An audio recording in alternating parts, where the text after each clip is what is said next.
Well, thank you all, and welcome. I'm really pleased that so many people have come out to hear about our situation now and to talk about some constructive opportunities for us. What can we do to make things better for us here in East Cleveland, even facing the imminent issue of receivership that we have?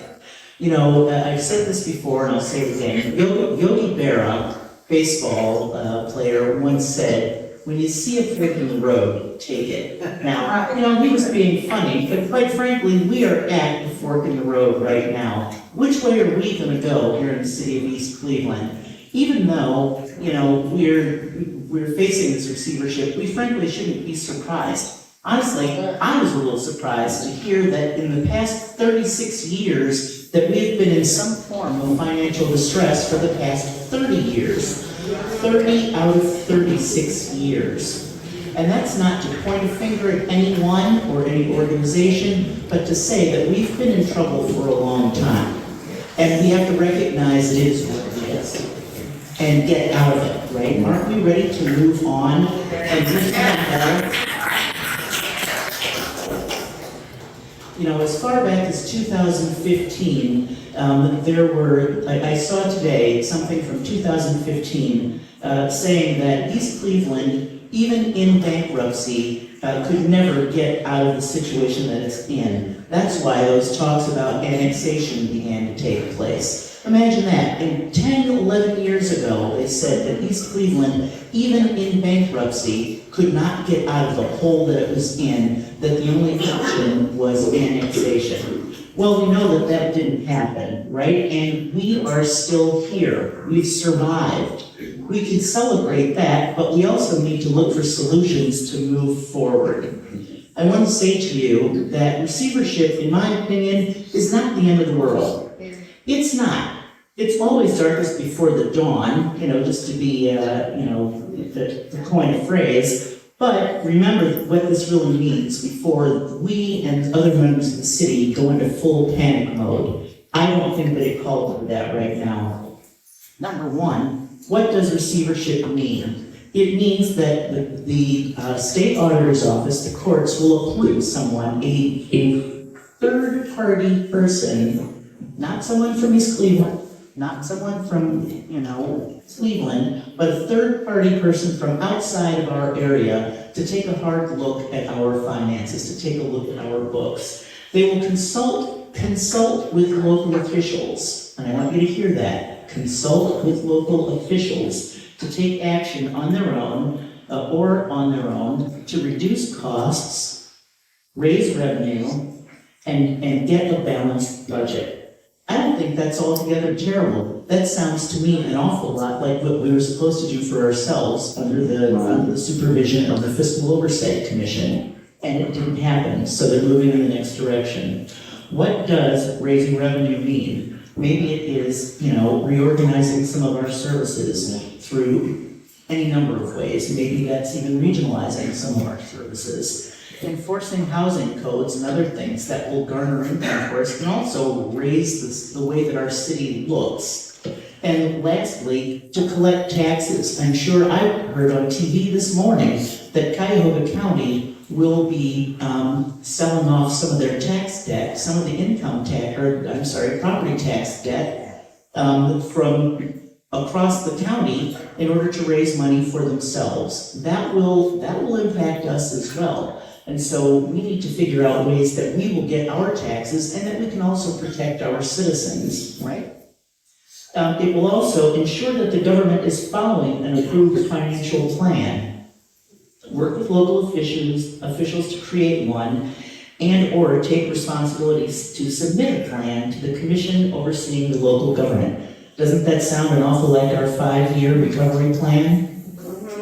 All right, so in other words, they're going to make sure that we have a 5-year recovery plan and that we follow it. That doesn't sound awful to me. That doesn't sound like loss of municipal control. That doesn't sound to me like the mayor and council will no longer have a role. In fact, we will have a role. We will continue to conduct the business of the city, and council will continue to create laws and legislate on behalf of our citizens here. In addition, they will share monthly written progress reports with, with the commission and with the public, and they will hold quarterly meetings with the public to share progress. I think that sounds it's gonna be hard work, it's not going to be easy, but that's not the end of the world to me. That's not daunting to me. That's what we should be doing in the first place. That is transparency, that's accountability. That's what we need in our city. I'm thoroughly convinced, and maybe I'm just an internal optimist, but I'm convinced that we can work our way out of this. We can do this, and with the state's help, we will do this. They're not here to take over East Cleveland. What exactly would they do with our city if they did? I mean, let's think about that at face value. What would they do if they took over the city? They can't do anything with our city. So again, I don't think it's the end of the world. It is not meant to dissolve local government. It is not going to take over our city. Receivership means, quite frankly, tighter financial oversight.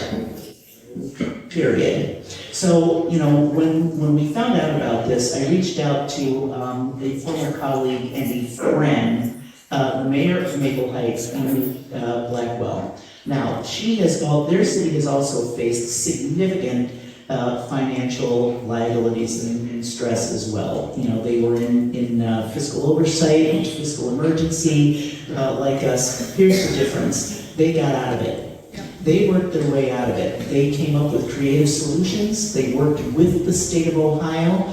I was assured that Keith Faber was more than supportive and helpful in helping them to get out. And now, what is the bottom line?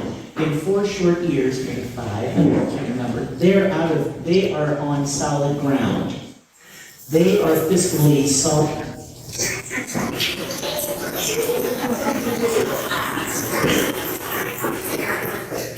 They have investment in their cities. They have new restaurants and new housing starts and all kinds of things going on, all of the stuff that we aspire to.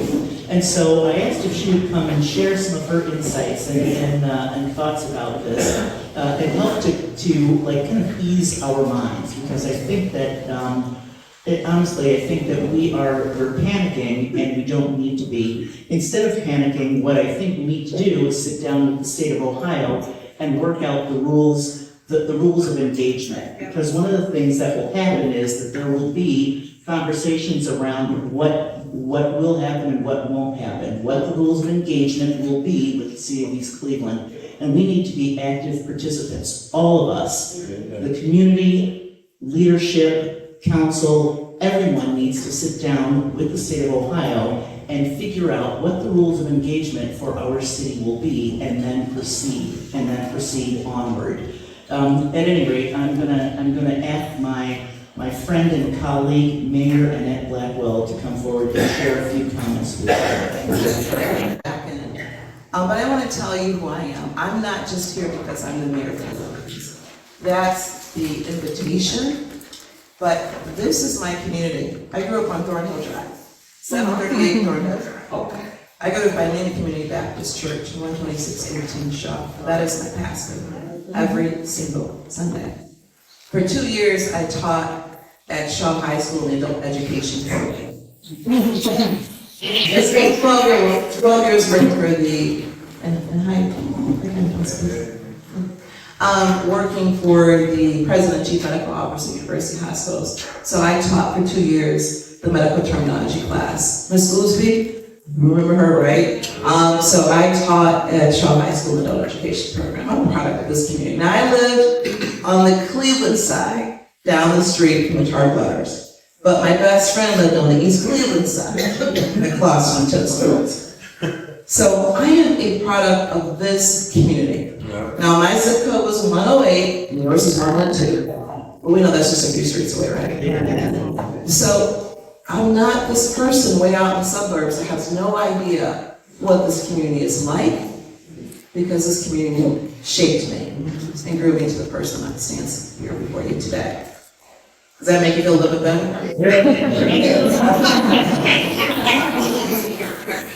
So, I'm going to get into a little bit Maple Heights fiscal emergency and recovery. What does that mean? Let me just tell you our story.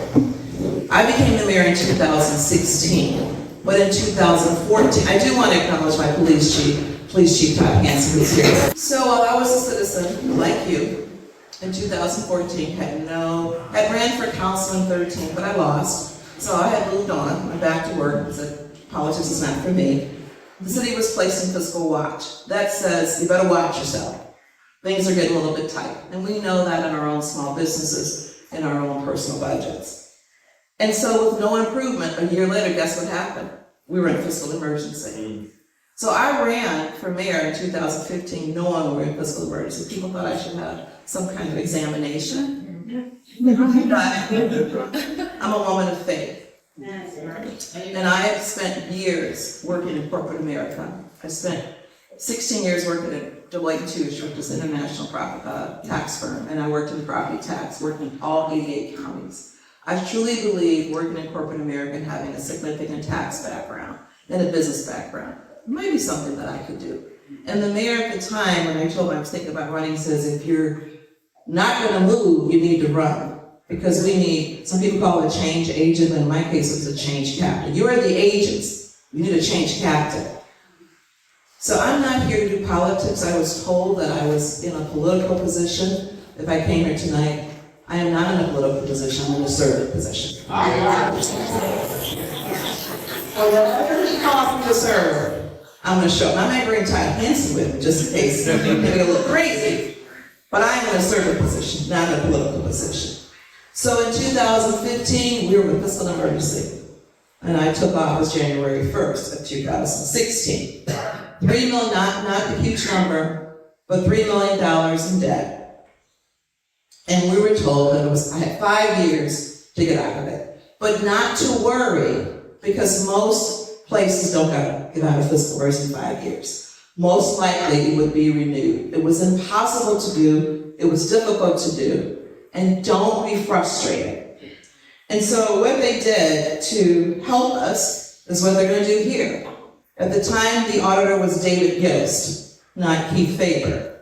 And Yost sent a group of financial supervisors, and I think Barb Matthijs Smith is still the person in charge. I started off with a guy named Quentin Potter, then it was Barb Matthijs Smith. And so there was a commission assembled, a few residents, and we were specific about choosing the residents that may have a financial background, so they could lend the most help, the most expertise to this commission. Myself, the council president, put together a pretty impressive team. And for 4 years, we worked hard to figure out what the challenges were. It began with me looking, it's fund accounting. I'm not sure what the accounting system here is, but it's fund accounting. It's having a fund for every expense that you have. It had a fund for office supplies, a fund for continuing education. The police has a budget. The fire department has a budget. And the first thing I did was to make sure they understood their budget. So if they sent a purchase order and said, I need $5,000, we had something called blanket POs. That means you know what the charge is going to be on the blanket PO. But look at your balance. I charge them. It's not just the mayor's job. Each of them have little budgets. Chief Hansen knows his budget. He knows how much he has in continuing education. He knows how much he has in professional services. And so you have to empower the people around you. I looked at every line item, and what I found, we were spending almost $500,000 in the law department. With a city of 25,000 people, why do I need $500,000 in the law department?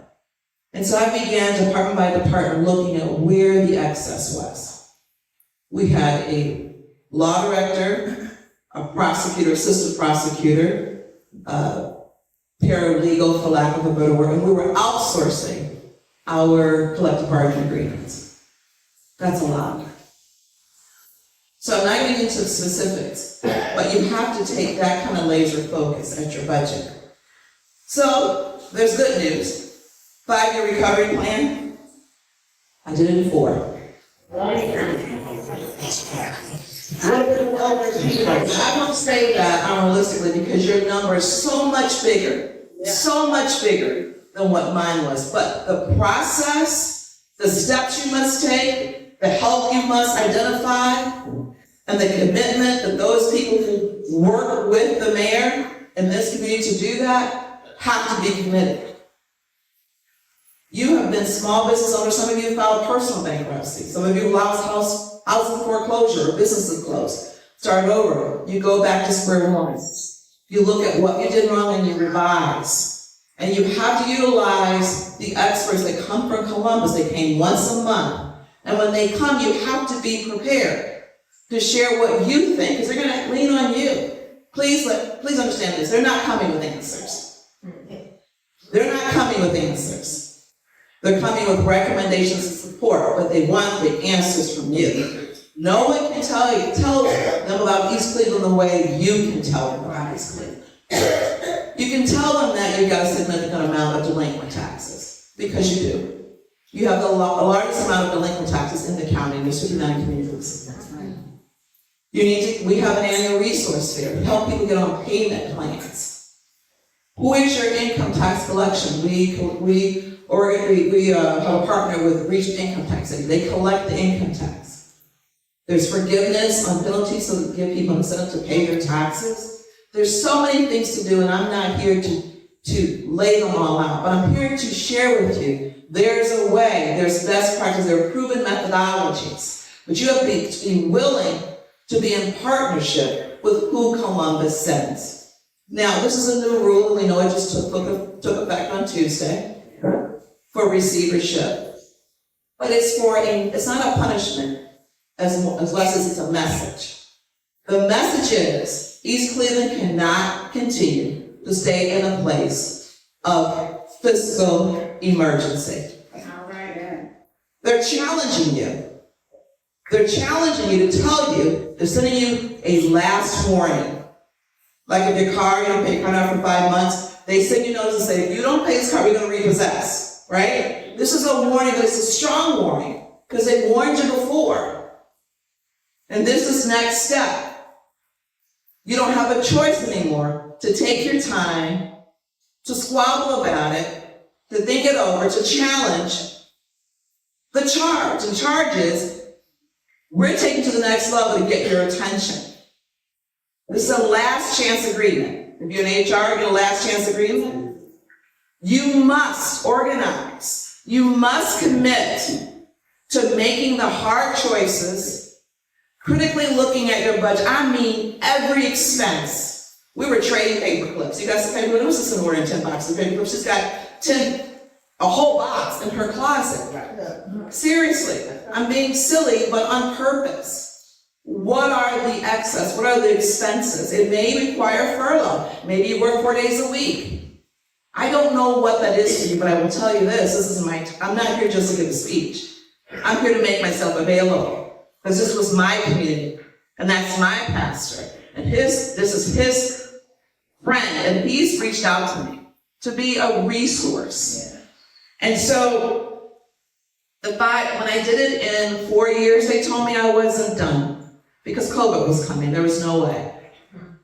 And so I had to prove, going over the numbers over and over again, because they want to make sure you don't go back, that we indeed were. The 5-year recovery plan, I personally wrote it. I'm not the finance director, but I personally wrote it. Because you know why? Because I'm the one that has to deliver. I'm the visionary.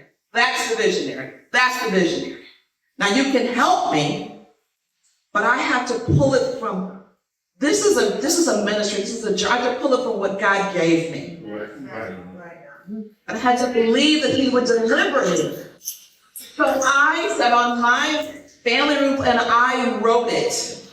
Never been a finance director before, but took all of my business skills and what I had done since I'd been in office for 3 years of how we could change it. I was my own economic development manager because we couldn't afford an economic development manager. I was the finance director, economic development manager, I cleaned bathrooms, you name it, I did it. There are no roles and titles when you're trying to finish something. My pastor builds he'll fix the floor. How many times has he bought whatever's needed for this church out of his own pocket? The things that we will do. So I do understand that East Cleveland has been placed in receivership, which is a step beyond where I was. People said, well, it's not the same thing. It may not be the same thing, but you don't get a receivership chief in fiscal emergency. Am I right? Right. You don't get a receivership unless you get a fiscal emergency. Right. That's how you got here. So I will tell you this, that simply put, how you do this, you have to increase revenue and reduce debt. You want to simplify it? You have to increase revenue and reduce debt. And that's every single expenditure that you have. Look at it. Yeah. Assess it. Is it necessary? It may be a program that you may have to suspend and bring back later once you prove your ability to manage your own budget. How do we do that? I had to implement practices and systems for an effective financial accounting. I could show them in our financial accounting system. I had checks and balances to make sure when we made appropriations, we documented appropriately. The funds, there were never fund going into the negative. If someone put a PO and they didn't have enough money, I rejected it. There's gonna be some no's, a lot of no's. You may not be popular, but it's no. We don't have the money. And you have to make sure you're consistent. So what I can speak to, you must maintain positive fund balances. All fund balances must be positive. You gotta look at employee compensation. I got rid of a broker because the broker was giving us a 25% or double-digit increases every year. I said no more. Last year had 0 increases. I changed brokers. I said what I needed, he couldn't give me what I needed, I changed brokers. You have to shop around to make sure you get something you can afford. Not because it's always been my broker, because it's always going to be a price broker, but I couldn't sustain double-digit increases for the premiums for my employees. Collective bargaining agreements. Get somebody that knows what they can do, that can successfully negotiate with the unions. Something that's fair, because you do have the challenge of recruitment and retention. With this lateral transfers, we're switching offices back and forth. I've got one of yours. Garfield Heights got 2 of mine. Mm-hmm. So how do you recruit and retain? You need a really good HR person to help you understand what that is. Researching all available grant funding. Find the people, not just that you know, our engineer writes probably 75% of our grants, but the police department write their own grants. The fire department just got $20,000 on the grant for some new radios. Everybody, find out what their talent and use everybody's talents, so you're not outsourcing and using so many consultants. Yeah. Understand what your income tax collection is, where the void is. Why aren't you collecting? That's your biggest source of revenue, because more than half goes to school, parks, and senior services out of the property tax, and you have a significant property tax allowance. Find out to have your settlement negotiations. You got a lot of suits. I hear that you have an attorney that's pretty talented, is working on settlements. And maybe you have to pay them over time, but make the promise and demonstrate in that recovery plan that there's a plan to settle these suits. You have to do an assessment and then check the qualifications of those around you. Whether we like the Browns or not, there's a certain amount of talent you need to win games. I think the Guardians are doing that, right? You gotta have the talent to win games. Yeah. You can't win a game if you're a Guardians and you can't catch a ball. If you can't hit a home run. It's not personal, it's business. Maybe your friend, they make it 20 years, but if they can't balance a budget, they may not be the best person in your finance department. If they can't screen employees, that's not your HR person. You have to make a really strong, best practice decision about who's the best person to join your team. You're looking for championships. You're looking for wins. Pick the people that know how to play their position and do it well.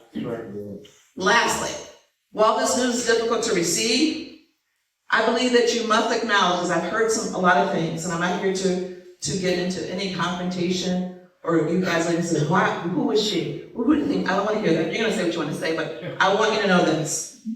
You have to get over what you think and deal with the facts. And the facts are, so you have done this emergency for way too long. For a very, very long, people aren't coming here. I put a ribbon when a new business opened today. There you go. A new business. Used to be a former Rite Aid at Libby and Northfield. It's Archwell. It's a primary care physician. It's like what they've done with Walgreens. If you can't give them the ROI, return on their investment, they're not coming here.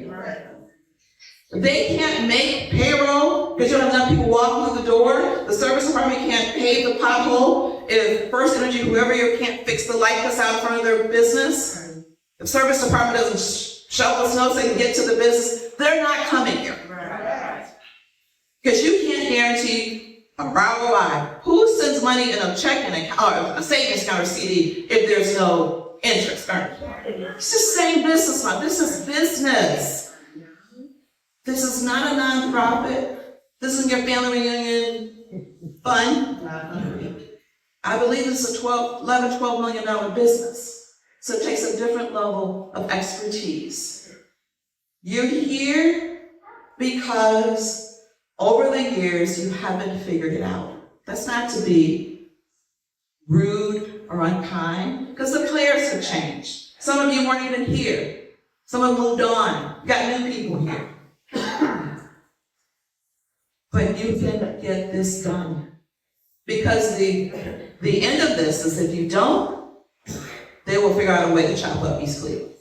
Some will go to Cleveland, some will go to Cleveland Heights.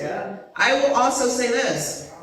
My Metro Parks belongs to, my city park, my biggest city park, I did a 99-year lease with Metro Parks for $1. All right. I have a brand new pavilion, I have park rangers, I got new grills, I have new trash cans, recycling, they cut the grass, and where my service department was taking 2 days is a huge park. It is the best park in the city because it's a metro park. All the expenses belong to the metro parks. And last time I heard, they ended up being one of the best park systems in the nation. You gotta think about things that may be foreign to you, but it's best for you moving beyond this designation. The designation is not a definition of who you are. Right. God bless. Thank you so much. I'm really very happy and so honored and glad that Mayor Blackwell came and spoke with us and shared her experiences, but also shared, quite honestly, the hard-boiled, honest truth.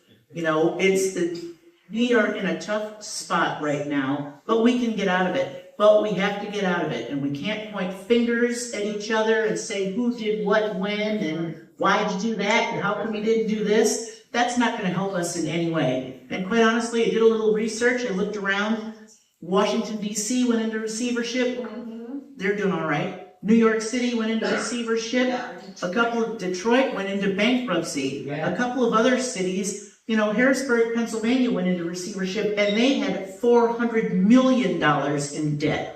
65 million to 70 million sounds small in comparison, doesn't it? Right? And if they can get out of this and they can work their way through, then I have no doubt that East Cleveland can do it. But to her point, we must do this as a community. Yes. We have to do it together. We have to pull up our socks and sit down, sharpen our pencils, and work together in order to make this happen. We cannot just put our heads in the sand. We can't argue and fuss and fight and say, it's your fault or it's your fault, somebody's fault. Who cares? We've got to look forward, and let's look forward and work together. But I do believe we must engage with the state of Ohio, because if we choose to ignore them, well, you see what ignoring the state of Ohio and not following suggestions has resulted in. You see where we are now, right? So, my only thing is it's go time. That's all there is to it. It's go time. Let's figure this out. Let's work with them. Let's determine with them the rules of engagement so that they don't, because if we do not engage with the state of Ohio, they will tell us what we're going to do. They will dictate to us what we're going to do, as opposed to us sitting down and working it out together. And I think that that's a more preferable place to be. It also opens the door for us for funds. You know, we have no credit in the city of East Cleveland. Let's face the facts. If East Cleveland was an individual, our credit rating would be horrible, right? It would be terrible. We would be, as we are, working on a cash basis.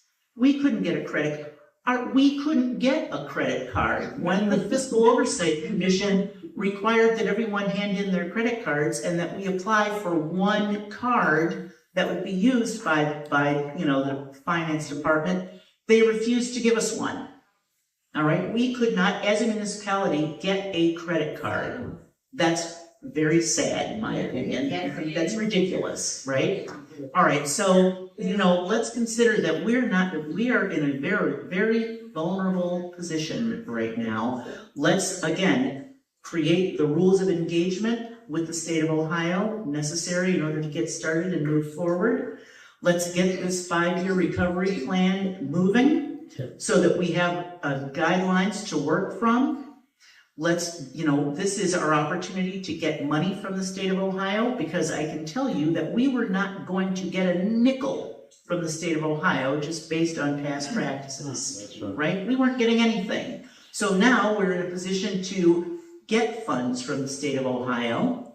Number 2, we are in a position now to go outside and say to organizations or to other funders, you can trust us now because we have the backing of the state of Ohio. The state of Ohio has our back, and they're working with us. They're not going to let us fall unless we put ourselves in that position, but they're not going to let us fall. You can trust that we will be good stewards of this money because we have these checks and balances all around us. I'm going to challenge all of us to work hard. I'm inspired by Mayor Blackwell and the fact that she was able to pull her city out of fiscal emergency in 4 years instead of 5. And that she's cutting ribbons and not ambitious and filling all the forces. Why can't we do that? We can do it too, and I think that all working together, we will get there. This is potentially dangerous, but I'm going to open the floor to questions. And as much as I can answer, I will. And when the mayor is finished, then she may come back. I do want to acknowledge, however, our county council member, Michael Hauser, is here with us, and I appreciate your input too. And I know that State Representative Juanita Brent said that she would be here as well as soon as she can today. She's got some other appointments to attend, but these are people who are showing solidarity with our city. They're showing solidarity and support for our city. They're not here, again, they're not pointing fingers. They're not rallying against the state. They're not talking about conspiracy theories. They're saying, you know what, let's go.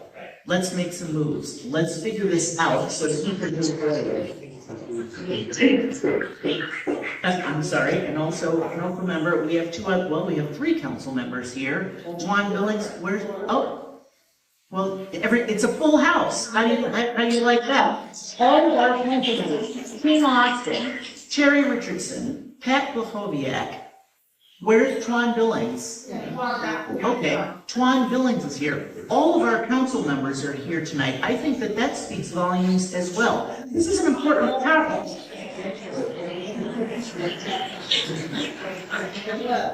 I know this felt a bit more like a pep talk than anything, but you know what? I want you all to know, I want our citizens to know that this is not the end of the world. This is, if anything, this is the beginning of a new East Cleveland, right? Right? Get to work and get this done. We're not going to fall apart over this. If we fall apart over this, then who are we? We are not the community that we thought we were. Let's get ourselves together. Let's band together. Let's everyone bring their strengths and talents to the table, and let's get out of receivership, out of financial difficulty, and once again help our city thrive. Thank you. I want to say a special thank you to Pastor Small for allowing us to come into his beautiful church and facility, and also doing it so quickly.